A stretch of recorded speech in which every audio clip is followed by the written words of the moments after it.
Last લેક્ચરની અંદર બે approach, traditional approach અને એપ્રોચ આપણે બાકી હતા.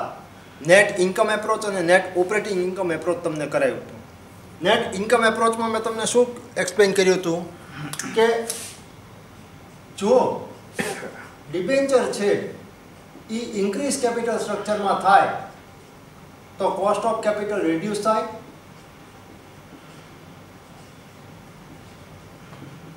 અને તમારી માર્કેટ વેલ્યુ છે એ ઇન્ક્રીઝ થાય. આ નેટ ઇન્કમ એપ્રોચમાં કીધું હતું. નેટ ઓપરેટિંગ ઇન્કમ એપ્રોચમાં શું કીધું હતું તમને કે તમારું કેપિટલ સ્ટ્રક્ચર ડિસિઝન છે એ કેપિટલ સ્ટ્રક્ચર ડિસિઝનની સાથે તમારી જે માર્કેટ વેલ્યુ ઓફ ફર્મ છે અને કોસ્ટ ઓફ કેપિટલ છે તે R independent. they are independent. that means કે કેપિટલ સ્ટ્રક્ચરની અંદર તમે જે કોઈ પણ ચેન્જીસ કરો છો, તમારા જે ડિબેન્ચર છે એ તમે ઇન્ક્રીઝ કરો કે ડિબેન્ચર છે એ ડિક્રીઝ કરો, there will be no effect on market value and cost of capital of the firm. એ તમને નેટ ઓપરેટિંગ ઇન્કમ એપ્રોચની અંદર કીધું હતું. That means net income approach અને નેટ ઓપરેટિંગ ઇન્કમ એપ્રોચ છે એ એકબીજાથી અલગ છે, ઓપોઝિશનમાં છે. આવો આનો મિનિંગ થાય. હવે third approach traditional approach. Traditional approach છે એ તમારું નેટ ઇન્કમ એપ્રોચ અને નેટ ઓપરેટિંગ ઇન્કમ એપ્રોચ વચ્ચેનો મિડવે છે, એટલે જ એને ટ્રેડિશનલ એપ્રોચ કીધેલો છે. મિડવે એપ્રોચ એનું બીજું નામ છે. ટ્રેડિશનલ એપ્રોચની અંદર શું જ કહે છે, અપ ટુ સમ એક્સટેન્ટ જો ડિબેન્ચર ઇન્ક્રીઝ થાય તો માર્કેટ વેલ્યુ ઇન્ક્રીઝ થશે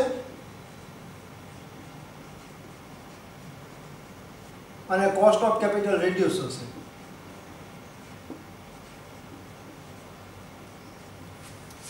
આ તમારો ટ્રેડિશનલ એપ્રોચ. હવે ટ્રેડિશનલ એપ્રોચમાં તમને આ વસ્તુ કીધી એટલે તમે કહેશો કે નેટ ઇન્કમ એપ્રોચમાં એ જ વસ્તુ જોઈ, બટ આ વર્ડ જે લખેલા છે એ ખાસ ધ્યાન રાખજો. Up to some extent, up to some specific limit જો ડેપ્ટ કે ડિબેન્ચર ઇન્ક્રીઝ થાય તો જ તમારી માર્કેટ વેલ્યુ ઇન્ક્રીઝ થશે અને કોસ્ટ ઓફ કેપિટલ રિડ્યુસ થશે. ફર્ધર ટ્રેડિશનલ એપ્રોચમાં શું કીધું, આફ્ટર ધેટ એક્સટેન્ટ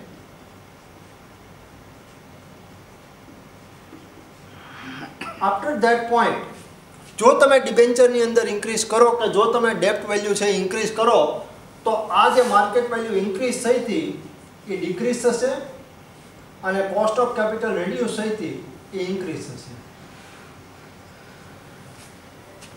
એટલે ટ્રેડિશનલ એપ્રોચ કે મિડવે એપ્રોચ એટલે એને કીધેલો છે કે એમાં બંને વસ્તુ આવી ગઈ. નેટ ઇન્કમ એપ્રોચ પણ આવી ગયો અને નેટ ઓપરેટિંગ ઇન્કમ એપ્રોચ પણ આવી ગયો. બંને વસ્તુ એની અંદર કીધેલી છે. આ વસ્તુ ટ્રેડિશનલ એપ્રોચની અંદર છે. હવે જ્યાં આગળ તમારી માર્કેટ વેલ્યુ મેક્સિમમ મળે અને કોસ્ટ ઓફ કેપિટલ મિનિમમ મળે એ પર્ટિક્યુલર પોઈન્ટ જ્યારે ટ્રેડિશનલ એપ્રોચની અંદર આવે ત્યારે એને ઓપ્ટિમમ કેપિટલ સ્ટ્રક્ચર કહેવાય. શું કામ એને ઓપ્ટિમમ કેપિટલ સ્ટ્રક્ચર કીધું કે ઓપ્ટિમમ કેપિટલ સ્ટ્રક્ચર જે છે એ તમને તમારી માર્કેટ વેલ્યુ મેક્સિમમ આપશે અને કોસ્ટ ઓફ કેપિટલ મિનિમમ આપશે. ફર્ધર એ મેક્સિમમ અને મિનિમમ વળ્યું પછી પણ તો તમે ડિબેન્ચર ઇન્ક્રીઝ કરો તો એ મેક્સિમમ જ્યાં આગળ થયું હતું ત્યાંથી અગેન બેકવર્ડ પોઝિશનની અંદર એટલે કે રિડ્યુસ પાછું છે એ થવા માંડશે અને કોસ્ટ ઓફ કેપિટલ તમને જે મિનિમમ મળી હતી એ અગેન જે છે એ ઇન્ક્રીઝ થવા માંડશે. એટલા માટે એને મિડવે એપ્રોચ કહે છે કે એમાં નેટ ઇન્કમ એપ્રોચ એ આવી ગયો છે અને નેટ ઓપરેટિંગ ઇન્કમ એપ્રોચ પણ છે એ એની અંદર કહી દીધેલો છે. આ તમારો થયો થર્ડ વે એપ્રોચ. થર્ડ જે એપ્રોચ હતો તમારો ટ્રેડિશનલ એ કમ્પ્લીટ થયો. ટ્રેડિશનલ એપ્રોચ પછી ફોર્થ એપ્રોચ તમારો જે આવે છે એ મોડિગ્લાની એન્ડ મિલર એટલે કે એપ્રોચ છે એ તમને કરાવવાનો છે. હવે એની અંદર શું કહે છે એ આ ત્રણ એપ્રોચ જે નેટ ઇન્કમ, નેટ ઓપરેટિંગ અને ટ્રેડિશનલ છે એના કરતાં અલગ વસ્તુ છે. એમાં એને શું કીધું MM એપ્રોચની અંદર કે ડિબેન્ચર જો તમે ઇન્ક્રીઝ કરો તો એ તમારા ડિબેન્ચર ઇન્ક્રીઝથી તમારી કોસ્ટ ઓફ કેપિટલ રિડ્યુસ થાય,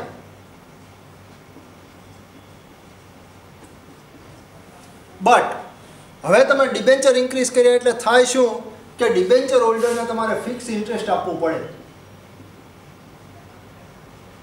irrespective of amount of profit. Profit થાય કે ન થાય, તમારે ડિબેન્ચર તમે ઇસ્યુ કર્યા એટલે કમ્પલસરી એની ઉપર ઇન્ટરેસ્ટ પે કરવું પડે, પ્રોફિટ થાય તો પણ અને પ્રોફિટ ન થાય તો પણ. એટલે અલ્ટિમેટલી શું કે ડિબેન્ચરની હારે તમે જે ઇક્વિટી શેર ઇસ્યુ કર્યા હોય ને એ ઇક્વિટી શેર હોલ્ડર માટેનું રિસ્ક છે એ ઇન્ક્રીઝ થાય.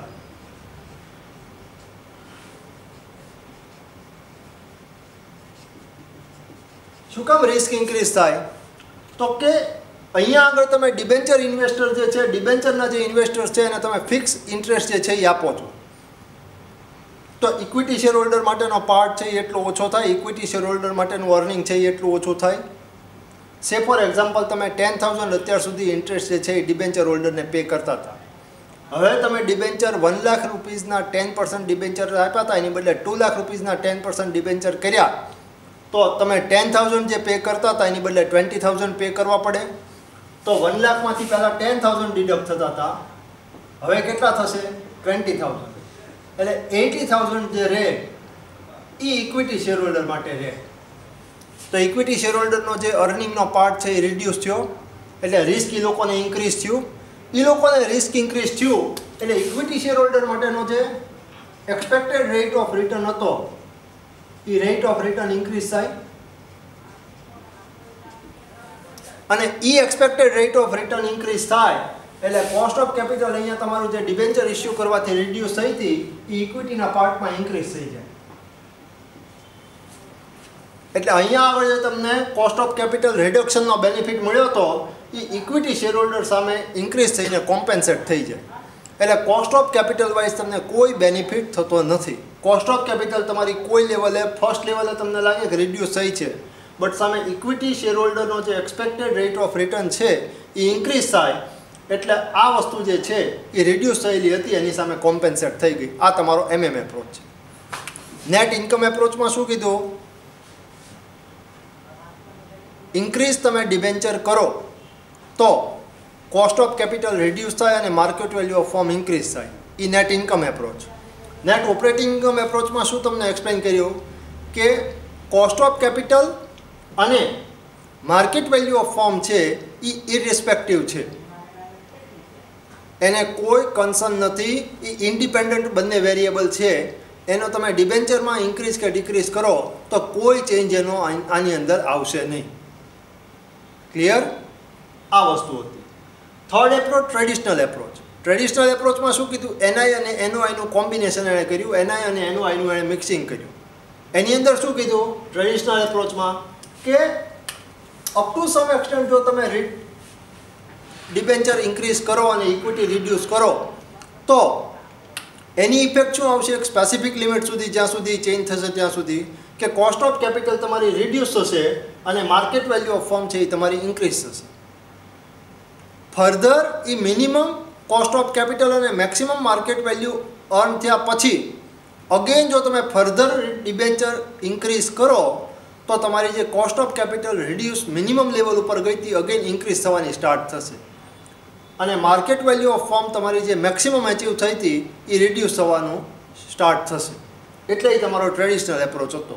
અને જ્યાં આગળ તમારી maximum market value of firm અને મિનિમમ કોસ્ટ ઓફ કેપિટલનું કોમ્બિનેશન થાય એ કેપિટલ સ્ટ્રક્ચર આઈડિયલ કે ઓપ્ટિમમ કેપિટલ સ્ટ્રક્ચર ફર્મ માટે થાય. શું કામ એ આઈડિયલ કેપિટલ સ્ટ્રક્ચર થાય? તો કે ત્યાં એ પર્ટિક્યુલર પોઈન્ટ ઉપર તમે જે ડિબેન્ચરનું અને ઇક્વિટી શેરનું મિક્સિંગ કર્યું હતું એ પર્ટિક્યુલર પોઈન્ટ ઓફ ટાઈમ ઉપર તમને મેક્સિમમ માર્કેટ વેલ્યુ મળી હતી અને મિનિમમ કોસ્ટ ઓફ કેપિટલ મળી હતી, એટલે એ ઓપ્ટિમમ કેપિટલ સ્ટ્રક્ચર ગણાય. અને ફોર્થ છે એ MM એપ્રોચ છે.